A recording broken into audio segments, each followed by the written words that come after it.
LTO, sinuspindi po ang lisensya ng viral na naka-okaskaserong bus driver sa La Union. Para sa detalye kasama natin, Idol Neil Muyano. 104.7 IFM Report. Sinuspinde ng Land Transportation Office ng 70 araw ang lisensya ng kaskaserong bus driver na nakuha ng video sa La Union. Kahapon sa pagsasagawa ng operasyon ng LTO Regional Office 1, naaktuhan ang bus driver kung saan ito inaresto sa pagkikipagtulungan sa La Union Police Provincial Office. Naging viral ang video ng isang ginang na sakay ng naturang bus na nagmamakaawang ihinto ang sasakyan dahil sa mabilis na pagpapatakbo ng driver.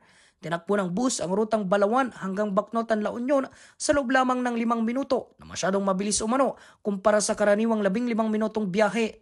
Suspendido rin ang operasyon ng bus company nito ayon sa LTO at inimpound na rin ng ahensya ang naturang sasakyan. Nanawagan ng LTO na gamitin ang social media o di kaya ang kanilang hotline upang i-report ang mga reckless driver na walang takot na lumabag sa batas trapiko.